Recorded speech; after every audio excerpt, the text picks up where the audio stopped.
dan kita saudara-saudari di dalam Kristus Yesus. Amin. Shalom. Shalom.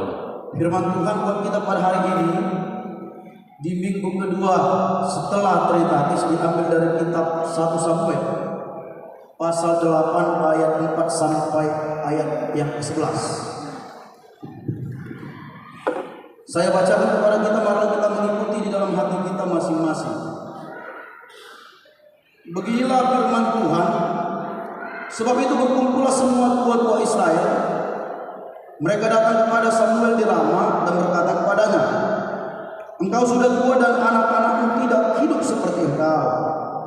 Maka angkatlah sekarang seorang raja atas kami untuk memerintah kami, seperti pada segala bangsa-bangsa lain." Waktu mereka berkata, "Berikanlah kepada kami seorang raja untuk memerintah kami," perkataan itu mengesalkan Samuel. Maka berdoalah Samuel kepada Tuhan. Tuhan berfirman kepada Samuel, "Dengarkanlah perkataan bangsa itu dalam segala hal yang dikatakan mereka kepadamu. Sebab bukan engkau yang mereka tolak, tetapi akulah yang mereka tolak. Supaya jangan aku menjadi raja atas mereka. Tepat seperti yang dilakukan mereka kepadaku sejak hari aku menuntun mereka keluar dari Mesir sampai hari ini, yakni meninggalkan daku dan beribadah kepada Allah lain. Demikianlah juga dilakukan mereka kepadamu. Oleh sebab itu, dengarkanlah permintaan mereka. Hanya ingatkanlah mereka dengan sungguh-sungguh dan beritahukanlah kepada mereka apa yang menjadi hak raja yang akan memerintah mereka." Dan Samuel menyampaikan segala firman Tuhan kepada bangsa itu yang meminta seorang raja kepadanya. Katanya, "Inilah yang menjadi hak raja." Katanya, "Inilah yang menjadi hak raja yang akan memerintah kamu itu. Anak-anakmu laki-laki akan diambilnya dan diperkerjakannya pada keretanya dan pada kudanya, dan mereka akan berlari di depan keretanya." Demikianlah pembacaan firman Tuhan. Sekali lagi lah, shalom. Jemaat yang dikasih Tuhan, ditolak adalah sesuatu yang tidak diinginkan oleh siapapun. Sekali lagi, berbicara tentang ditolak adalah sesuatu yang tidak diinginkan siapapun. Siapapun kita tidak menginginkan yang namanya ada penolakan atau kata ditolak. Misalnya, seseorang yang sudah mengharapkan seseorang untuk menjadi pasangannya, ketika ditolak, itu tidak diinginkan dia. Begitu juga seandainya ada seseorang melamar di satu perusahaan, tapi perusahaan itu menolak, itu juga tidak diinginkan. Begitu juga alamiah, berbicara tentang ditolak, orang Batak sungguh sangat tidak menginginkan yang namanya tolak. Misalnya apa yang kita lihat berbicara tentang tolak, berbicara tentang orang Batak yang sedangkan memberi, ditolak pemberian kita tidak menginginkannya. Apalagi misalnya begini, kita minta, ditolak permintaan kita, itu sakit. Tapi lebih sakit ketika kita menyampaikan pemberian kita, ditolak pemberian kita, sangat menyakitkan. Makanya ada panduan agama kena acit mulak panjat, mulak menghidup, ngacit atau mulak menghidup. Artinya siapapun kita tidak menginginkan yang namanya ada penolakan atau ditolak. Itulah bisa dikatakan, bisa juga disebutkan hakikat daripada manusia, ya. Tidak menginginkan yang namanya penolakan atau ditolak. Berbicara tentang penolakan atau ditolak, banyak akibat yang disebabkan oleh penolakan itu yang amangina. Sekali lagi, banyak yang disebabkan, yang berakibat disebabkan oleh penolakan atau ditolak. Misalnya pertama, ketika kita ditolak, mungkin bisa berakibat menjadi sedih, bisa mungkin sakit hati.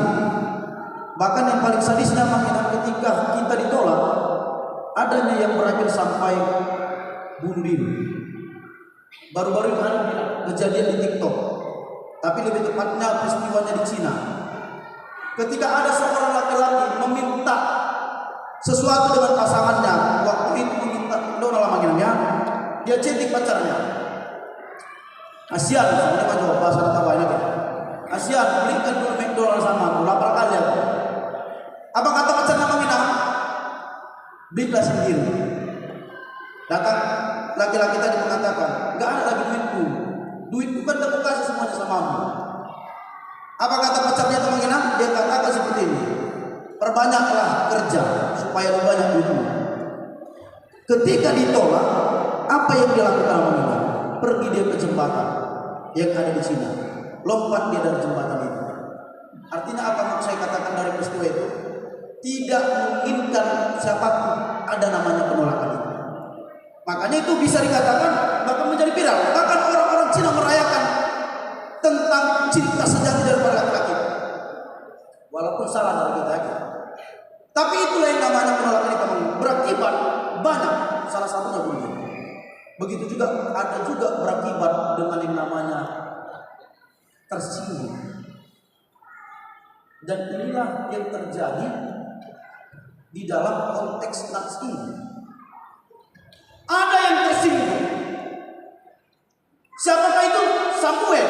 Kenapa dia tersinggung? Karena ditolak. Apanya yang ditolak? Statusnya. Apa statusnya? Hakim. Hakim yang diangkat oleh Tuhan sendiri. Apa bukti penolakan itu mengingat? Memang lembutnya cara bangsa Israel menolak status daripada hakimnya si Samuel ini, hakimannya. Apa dikatakan mereka mengingat? Pertama dikatakan seperti ini, udahlah Samuel, berikanlah kami atau angkatlah raja bagi kami. Karena apa? Karena begini, karena engkau sudah tua, umurku sudah tua. Itu yang pertama mengingat. Yang kedua mereka katakan, anak-anakmu yang kau angkat menjadi mungkin pemimpin di tengah-tengah bangsa Israel mewakili kau, itu tidak ada sesuai dengan kau. Artinya tidak sesuai perilaku mereka sama seperti engkau. Ini yang membuat Samuel tersinggung menghina. Kenapa tersinggung? Karena secara tidak langsung mereka mengatakan, udahlah, kami bagus kau memimpin lagi, memimpin kami. Berikanlah raja sama kami. Karena apa? Karena kami menginginkan seperti bangsa-bangsa lain yang punya raja, yang dapat kami lihat, yang dapat kami sentuh langsung. Ini sekali lagi yang membuat Samuel tersinggung. Merasa, kenapa kayak gini bahasa bangsa Israel ini? Aku kan yang diangkat Tuhan untuk memimpin mereka. Tapi kenapa bangsa Israel seperti ini? Di dalam ketersinggungan itu mengingat si Samuel statusnya sebagai hakim. Apa tindakan dia? Atau apa yang dialami dia? Dia berdoa, dia sampaikan kepada Tuhan permintaan bangsa itu.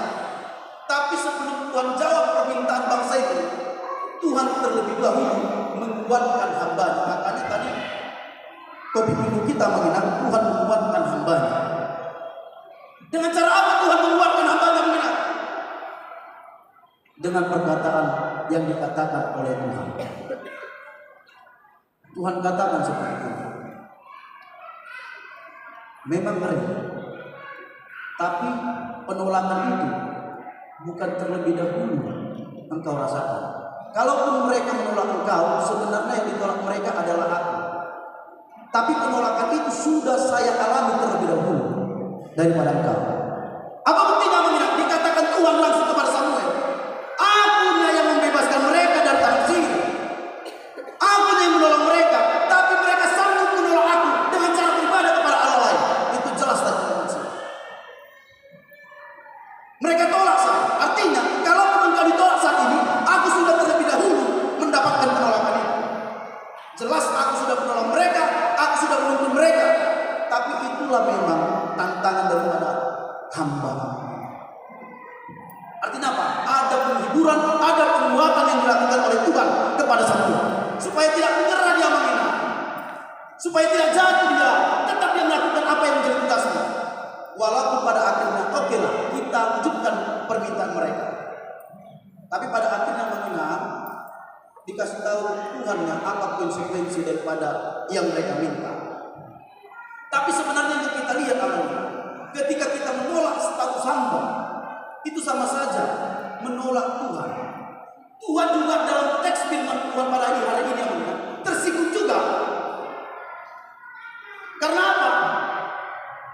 Karena mereka secara langsung menolak Tuhan, walaupun yang mereka tolak itu Samuel. Kenapa Tuhan tersinggung? Kenapa bisa dikatakan juga amanah mereka menolak Tuhan? Karena yang mengangkat Samuel adalah Tuhan. Dan ketika mereka meminta raja amanah, sama artinya mereka tidak mau lagi dibimbing oleh Tuhan. Karena apa?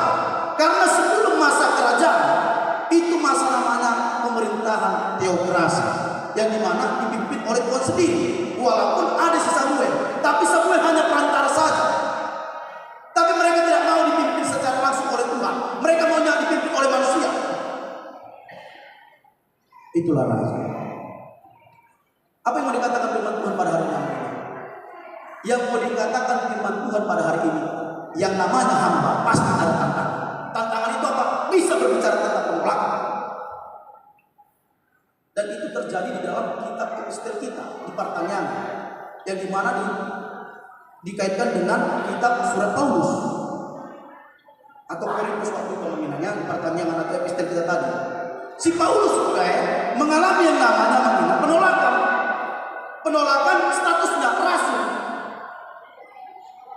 Karena memang kata public speaking si Paulus kurang pada saat itu, ada orang yang memberitakan ke jemaat itu yang jago, bisa dikatakan filsafatnya, jago public speakingnya. Akhirnya mereka tidak percaya lagi status daripada rasul si Paulus. Ada yang namanya penolakan. Tapi apa yang dialami si Paulus waktu itu? Dia tetap eksis. Dia tetap kuat, dia tetap memberitakan Injil. Artinya tidak suruh dia yang namanya status yang dia dapatkan dari Tuhan, tidak suruh untuk memberitakan Injil. Begitu juga yang mau dikatakan firman Tuhan pada saat ini. Si Samuel supaya tidak suruh untuk memberitakan Injil dalam hal statusnya sebagai hakim. Itulah tantangan daripada hamba. Yang menjadi pertanyaan namanya, siapakah hamba ini? Apakah pendeta? Pasti iya. Apakah guru huria? Pasti iya. Apakah Bibel Pro? Iya. Apakah diakones? Iya. Apakah tua? Iya. Tapi berbicara tentang hamba bukan hanya kami saja. Semua adalah statusnya hamba. Karena apa? Kita sudah ditebus, bukanlah lagi hamba dosa. Kita bukan lagi budak dosa, tapi kita sudah hamba daripada Tuhan karena salah. Karena itu semua status kita hamba ina, amangina, remaja aku sebelum dikasih Yesus Kristus. Artinya apa? Kita juga tugas kita tetap untuk memberitakan Injil di tengah-tengah kita. Betul ada tantangan itu. Tapi ingat amangina, ketika kita memberitakan Injil sebagai status kita hamba, ketika kita ada penolakan terhadap apa yang kita beritakan, ingat, bukan kita yang ditolak, tapi Tuhan. Karena itu apa? Tetaplah semangat untuk menjalankan status kita di tengah-tengah kita. Apa status kita? Hamba. Tetap semangat. Walaupun ada sekali lagi yang namanya tantangan-tantangan itu harus tetap eksis. Harus tetap memberitakan Injil di tengah-tengah kita. Bukan menjadi suruh, bukan menjadi marsa, bukan menjadi gale di tamangina. Karena ada yang kita jumpai di tengah-tengah kehidupan kita seperti itu. Ketika ada tantangan sedikit mungkin dikritik, langsung nggak mau lagi melayani. Ada seperti itu teman. Kejadian di tengah-tengah jemaat, ketika dia dikritik oleh temannya, misalnya lah, bisa dikatakan ada waktu untuk kejadian seperti ini di Punganame namanya. Jadi memang ada satu yang baru, anggota baru masuk. Memang dia nggak tahu dia bernot. Kenapa dia masuk Punganame supaya tahu bernotnya? Tapi waktu itu baru masuk dia menjadi satu anggota Punganame karena memang suaranya kurang bagus. Ada memang orang yang termasuk pintar lah di situ ya. Dia katakan seperti ini. Kayak mana suaranya nggak jelas. Usah ikut. Padahal dia mau melayani mana? Apa yang terjadi? Memang marsak dia. Udahlah kalau kayak gitu udah ngapain ukur ini, tak betul jadi kemampuan ini. Udahlah biarlah urusan itulah. Mundur teratur. Nggak pernah lagi datang, udahlah selesai. Artinya apa Bang ini berkata? Artinya apapun tantangan kita, mungkin penolakan melalui kritik. Ketika kita memberitakan Injil melalui baik itu perbuatan kita, jangan pernah surut. Karena apa? Karena status kita adalah hamba. Tetap harus menjalankan status itu di tengah-tengah kita. Sekali lagi, yang ditolak bukan kita, tapi yang ditolak adalah Tuhan. Dan maka menghina yang mendapatkan akibatnya ketika Tuhan ditolak oleh kita banyak. Apa itu? Kalau dalam konteks firman Tuhan pada saat ini dikatakan di ujung ayat itu di ayat 11 ada yang namanya penderitaan. Apa penderitaannya? Ketika kalian nanti mengangkat satu raja dari manusia, dia akan mengalami penderitaan. Apa penderitaannya? Penderitaannya adalah berbicara tentang raja itu selalu mengambil putra-putri mereka untuk menjadi budak, mengambil apa yang ada dari mereka. Kalau kita baca Al-Aminah dari ayat 11 sampai ayat 17 dikatakan di situ, mengambil dari 10/10 dari hasil panen mereka, bahkan yang terbaik, bahkan mengambil domba-domba mereka, bahkan mengenakan pajak. Artinya apa? Ada yang namanya penderitaan ketika mereka menolak yang namanya bimbingan Tuhan. Karena itu sekali lagi firman Tuhan mengajak kita, mengingatkan kita, jangan pernah menyerah, tetaplah berjalan dalam memberitakan firman Tuhan. Kalaupun ada penolakan, bukan kita yang ditolak, tapi Tuhan. Dan mereka yang menolak akan menerima akibatnya sendiri. Amin. Kita bersama. Terima kasih Tuhan buat firman yang boleh kami terima pada saat hari ini. Di hari yang kudus ini Tuhan, Engkau ingatkan kami yang dimana status kami sebagai hamba. Tuhan, Engkau selalu ada menguatkan kami di tengah-tengah kehidupan kami, terlebih dalam menjalankan tugas kami sebagai hamba dalam hal memberitakan Injil di tengah-tengah kehidupan kami. Banyak teman Tuhan, baik itu melalui penolakan, kritik, tapi melalui firman ini kami dikuatkan supaya kami tidak menyerah, tidak jatuh, tidak mundur Tuhan untuk memberitakan Injil itu di tengah-tengah kehidupan kami. Karena itu Bapa, mampukan kami, kuatkan kami. Secara manusia kami adalah orang yang lemah, tapi secara Roh Kudus-Mu yang tetap tinggal di dalam hati kami Tuhan, kami adalah orang-orang yang kuat dalam menjalankan firman. Karena itu Bapa, ingatkan kami terus untuk dapat setia menjalankan tugas kami sebagai hamba di tengah-tengah kehidupan kami dalam hal memberitakan Tuhan. Engkau yang memberkati setiap kehidupan jemaat, yang memberikan kecukupan, yang memberikan kesehatan panjang umur. Begitu juga Tuhan, lebih dari orang tua sampai anak-anak, biarlah tetap dalam perlindungan Tuhan, tetap dalam kasih setia Tuhan. Engkau yang mendukung kami, Engkau yang mendukung kami dalam setiap kehidupan kami. Terlebih Engkau yang menguatkan kami Tuhan ketika ada pencobaan, ada pergumulan hidup yang kami hadapi di tengah-tengah kehidupan kami, supaya kami tetap tegar, tetap kuat, tetap setia kepada Tuhan. Mampukan kami Tuhan, kami serahkan hidup kami hanya ke dalam tangan penasihat Tuhan. Terima kasih Bapa, di dalam nama anak Tuhan Yesus Kristus Juru Selamat kami hidup, kami berdoa dan mengucap syukur. Amin. Kita lanjutkan kembali, kita bernyanyi dari Kidung Jemaat nomor 425 ayat 1 dengan ayat selanjutnya sampai menentukan